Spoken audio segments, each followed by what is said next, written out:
Aujourd'hui, on va scanner des pellicules en couleur.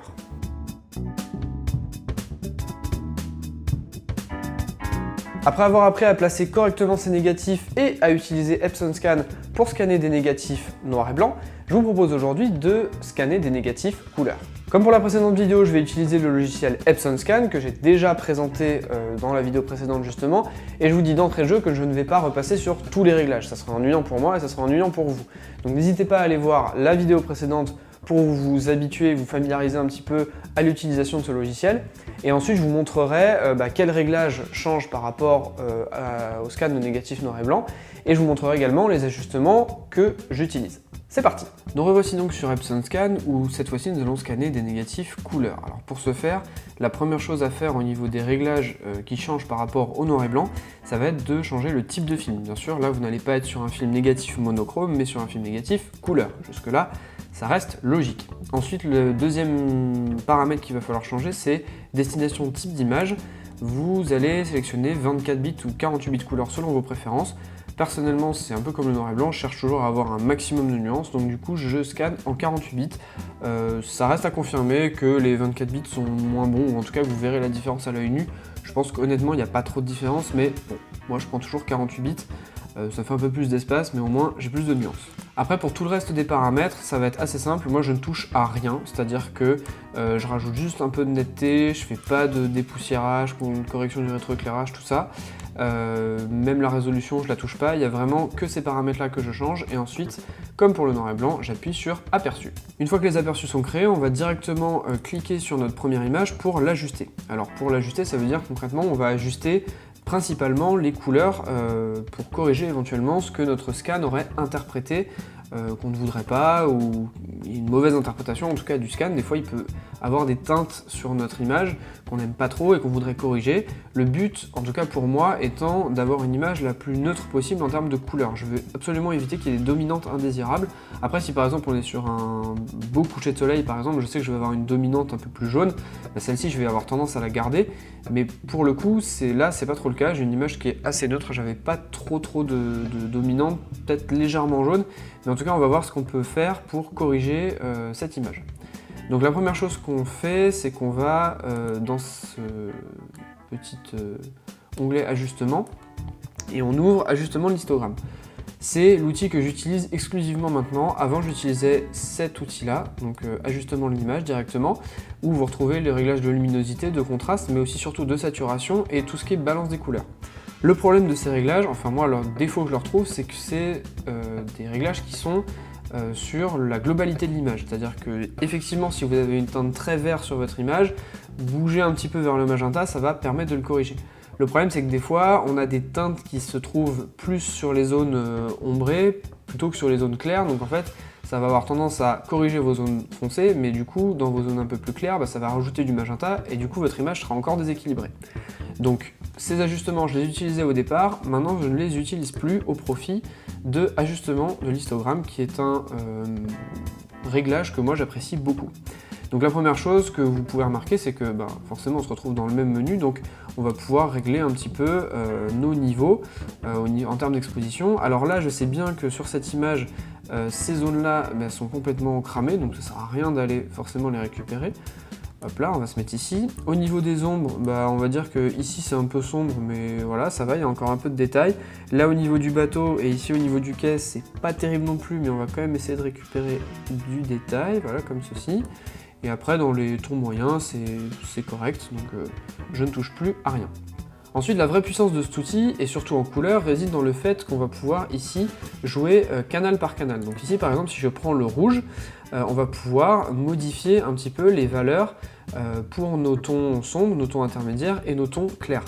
Donc là par exemple, si je joue sur les tons clairs au niveau du rouge et donc du cyan qui est sa couleur complémentaire, et bien du coup, quand je vais mettre le curseur à droite, on va avoir une dominante cyan dans les hautes lumières, et quand je vais bouger mon curseur à gauche, on va avoir une dominante qui est dans la dominante de la couleur qu'on a sélectionnée, du canal qu'on a sélectionné. Donc ici c'est rouge.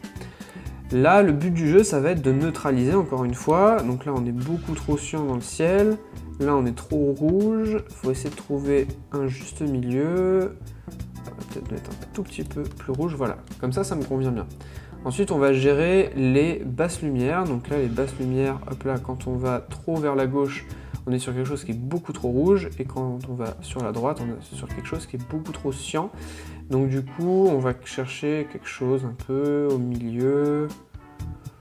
Ouais, par là, on n'est pas trop mal. Et sinon, après, les tons intermédiaires, donc là, après, c'est vous qui voyez. Moi, j'ai envie de rester sur une ambiance pas trop rouge, donc on va rester plutôt comme ceci. Ensuite, on va changer de canal, donc là, on va passer du rouge au vert. Et là, même histoire, quand vous allez mettre vos curseurs vers la gauche, ça va tendre plutôt vers le vert, et quand vous allez mettre vos curseurs vers la droite, ça va plutôt avoir tendance à rajouter du magenta, qui est sa couleur complémentaire. Donc ici, si je mets vers la droite, j'ai du magenta, on va essayer de pas trop avoir ni l'un ni l'autre. Je pense que là, on n'est pas trop mal, un petit peu trop encore. Tac, voilà. Ici, dans les tons sombres, eh ben, ça va pas faire de mal de rajouter du magenta parce que voilà, quand on bouge ce réglage, on voit très bien que ces zones-là, là, les tons sombres étaient quand même vachement vertes. Et donc, sans tomber dans l'excès, on va pouvoir aller par ici. Hop là, là on sera bien. Et après, les tons moyens, c'est à vous de voir. Là, c'est clairement trop vert. Là, on tombe un peu vers le magenta, mais ça reste correct encore. Voilà, on a bien une bonne image qui apparaît comme ce que j'avais vu sur place quand je l'ai prise. Ici le bleu, donc là on va pouvoir jouer encore une fois sur le canal bleu. Donc là ça veut dire qu'en gros si on met à gauche ça va être du bleu, on va rajouter du bleu. Si on met à droite, on va compenser, on va mettre du jaune. Donc là, si je mets à droite, j'ai du jaune, c'est normal. On va plutôt rester... Non, là on est vraiment trop bleu. Voilà, hop là, je pense qu'ici on est pas mal. Les basses lumières, là vous voyez que quand je vais trop vers le jaune, c'est un peu surréaliste. Donc là on va plutôt aller par ici, je pense que c'est pas mal. Et les tons intermédiaires, on va les mettre, on va les régler. Par ici, ça me semble pas trop mal. Et là en fait, j'ai terminé les ajustements de mon image. J'avais une image qui était un petit peu trop verte, je trouvais à mon goût, et là je l'ai vraiment corrigée pour faire correspondre à ce que j'avais vu, ou du moins ce dont je me souviens au moment où j'ai pris la photo. Alors même si je ne vais pas m'amuser à vous faire la retouche de toutes les photos, je vais quand même vous montrer un autre exemple, où là par exemple, pareil, je tire un petit peu vers le vert, je sais pas trop en fait, je trouve qu'il y a un problème au niveau de la peau de cette image. Donc on va essayer de voir si on peut la corriger, et là je vais un tout petit peu moins commenter, je vais aller un peu plus vite. Donc là au niveau des niveaux de luminosité, je suis assez satisfait de ce qu'a fait le scanner de base.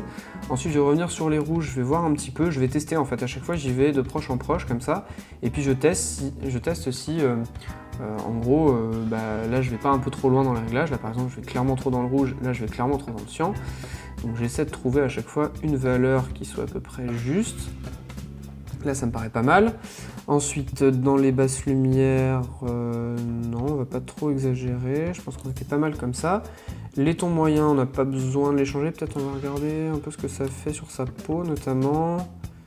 Ouais, on va quand même plutôt chercher à la rougir sa peau. Ça va être un peu plus naturel. Ensuite, au niveau du vert, alors j'avais une petite suspicion au niveau du vert. On va regarder. Alors là, c'est beaucoup trop fort, notamment dans le ciel. Mais là, dans les ombres, peut-être qu'on peut faire quelque chose. Ah ouais, son manteau dans les sombres est un petit peu plus proche de la réalité en faisant comme ça, en rajoutant un peu de magenta. Pas trop quand même. Et dans les tons moyens, ouais, les tons moyens, c'est pas mal, mais c'est un peu trop à mon goût. Donc on va revenir comme ça. Et enfin, dans les bleus, donc je pense que c'est là qu'il y a le vrai souci. Alors, pas ici, parce que là, ça va rajouter du jaune dans le bleu du ciel, c'est pas trop l'objectif. Mais par contre, si je joue ici dans les tons moyens, voilà, on peut récupérer un petit peu une teinte de peau qui ressemble un peu plus à ce que j'avais dans le viseur au moment où j'ai shooté. Et là, par contre, dans les basses lumières, on va pouvoir rajouter peut-être un peu de jaune parce qu'il y a trop de bleu à mon goût, ici. Et là, donc du coup, on a une image qui est à peu près bien retouchée. Alors, il faut se dire que cette image-là, derrière, moi, je vais la retravailler. Donc l'idée, encore une fois, c'est vraiment d'avoir quelque chose qui soit à peu près neutre. Et là, je trouve qu'on a quelque chose qui n'est pas finalisé, mais en tout cas qui est suffisamment neutre pour que ça soit scanné. Pour terminer, et comme pour le noir et blanc, une fois que mes images sont correctement corrigées, en tout cas correspondent à ce que moi je veux, eh bien je vais dans mes réglages ici, je sélectionne le format de sortie et le dossier de destination, et je clique sur numériser. Comme vous avez pu le voir, ma méthode est assez simple et au final, je n'utilise plus que l'outil ajustement de l'histogramme puisque les autres me semblent un petit peu trop globaux et pas assez fins, on va dire. Avant de terminer cette vidéo, je voudrais quand même vous dire que cet exercice est très formateur pour l'œil du photographe. En effet, avant que je commence à scanner des pellicules couleurs, eh bien, j'avais pas l'œil très affûté aux couleurs. J'avais quelques notions parce que ça faisait quand même un certain paquet de photos que je retouchais, donc je commençais à avoir un petit peu l'habitude. Mais j'ai l'impression d'avoir passé un niveau en scannant des pellicules couleurs et en essayant de rattraper, entre guillemets, les erreurs qu'aurait pu faire le scan pour essayer d'avoir les teintes les plus justes ou les plus neutres. C'est un exercice qui est vraiment intéressant, j'y reviendrai sûrement dans d'autres vidéos. Mais entraînez-vous si vous avez des négatifs et un scanner à la maison, entraînez-vous à scanner vos pellicules et à voir un petit peu comment vous pourriez faire tel ou tel ajustement. Ça sera très formateur pour votre œil.